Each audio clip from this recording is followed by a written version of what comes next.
Hello, I'm Wes Olszewski, the author of many Great Lakes maritime history books. I do research and I tell the true tales of ghosts, ships, gales, and forgotten tales, which is the name of this program. Welcome once again. This is a Whaleback freighter. It's a scratch-built model. I made it myself. 2-channel radio controlled. This one actually has sailed on open Lake Huron, believe it or not. Did a good job too. Whalebacks were indigenous to the Great Lakes. And there are a lot of things that are unique to the Great Lakes. Let's find out about some of them right now. Alexander McDougall was no wacky inventor. He was a mariner with a vision. As soon as it was clear that his prototype whaleback, Barge 101, would work, he began building a fleet. His vision included whaleback steamers to tow his barges. In fact, the patent for the steamers was issued on the same day as the patent for the barges. A key element to the design was the fact that the horizontal line of every whaleback was straight from the extreme bow to the extreme stern. What this did was eliminate the curve or shear seen on most vessels. That alone allowed McDougall to mass produce frames and plates for all of his whalebacks, which allowed him to build the whalebacks faster and cheaper than other vessels could be built on the lakes. The first of the steamers was launched at Duluth on June 9th, 1890. She was christened Colgate Hoyt and was the same size as barges 104 and 105. 276 feet in length, 36 feet in beam, and 18 feet in depth.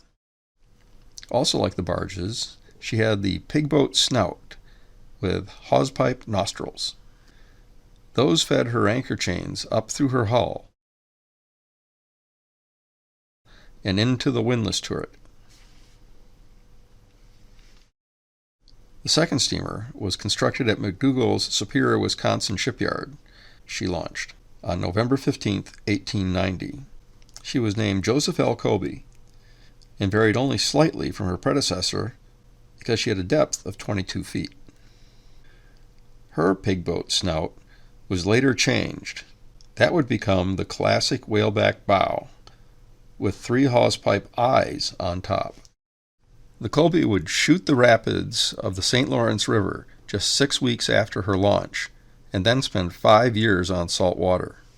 Returning to the lakes, she ran as a bulk carrier from 1896 to 1925, when she was modified to a self-unloader.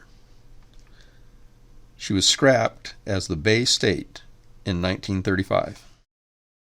Third to slide down the ways as a whaleback steamer was the Charles S. Wetmore.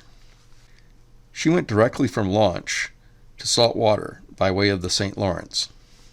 She lasted just 15 months, wrecking on September 8, 1892, off the Oregon coast.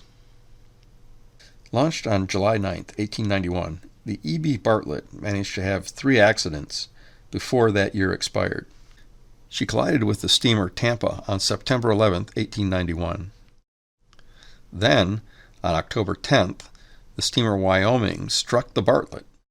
Finally, on October 19th, the Bartlett struck the wreck of the Susan E. Peck. In 1905, the Bartlett was cut in half at Detroit. That allowed her to fit through the locks of the Seaway, and she went on to salt water. On December 13, 1916, she sank off of Cape Cod. A.D. Thompson, the 5th whaleback steamer, only had 2 collisions and 2 groundings before being sent to salt water in 1905. She ended her days back on the Great Lakes as a dredge and was scrapped in 1936. The Thomas Wilson was the 6th McDougall steamer. She is best known for her end. Launched on April 30th, 1892, the 308-foot whaleback collided with the coal-laden wooden laker George G. Hadley, just a mile outside of the Duluth Ship Canal. The Hadley managed to beach, but the Wilson sank in 3 minutes. 9 lives were lost in the accident. The Thomas Wilson remains where she sank in 1902. The 7th Whaleback steamer became a mystery that lasted until mid-2016. Launched on May 21, 1892, the Samuel Mather was a carbon copy of the Thomas Wilson. She had a productive career as an ore carrier until the 1920s. Then she was outclassed by far larger boats. In 1922, she was renamed Clifton, and the following year converted to a self-unloader for the stone trade. Conversions such as that were not in line with Captain McDougall's original concept of a whaleback and how they might perform in a storm. On September 21st, 1924, she sailed into a storm on Lake Huron and vanished. Wreck divers have been searching for her since wreck diving was conceived, yet she could not be found. Then, in 2016, the Dean of Wreck Hunters, Dave Trotter, found her. She is located far from where anyone thought she would be. Her end came from heavy seas washing over her converted deck and taking advantage of her wooden hatches. She didn't have a chance.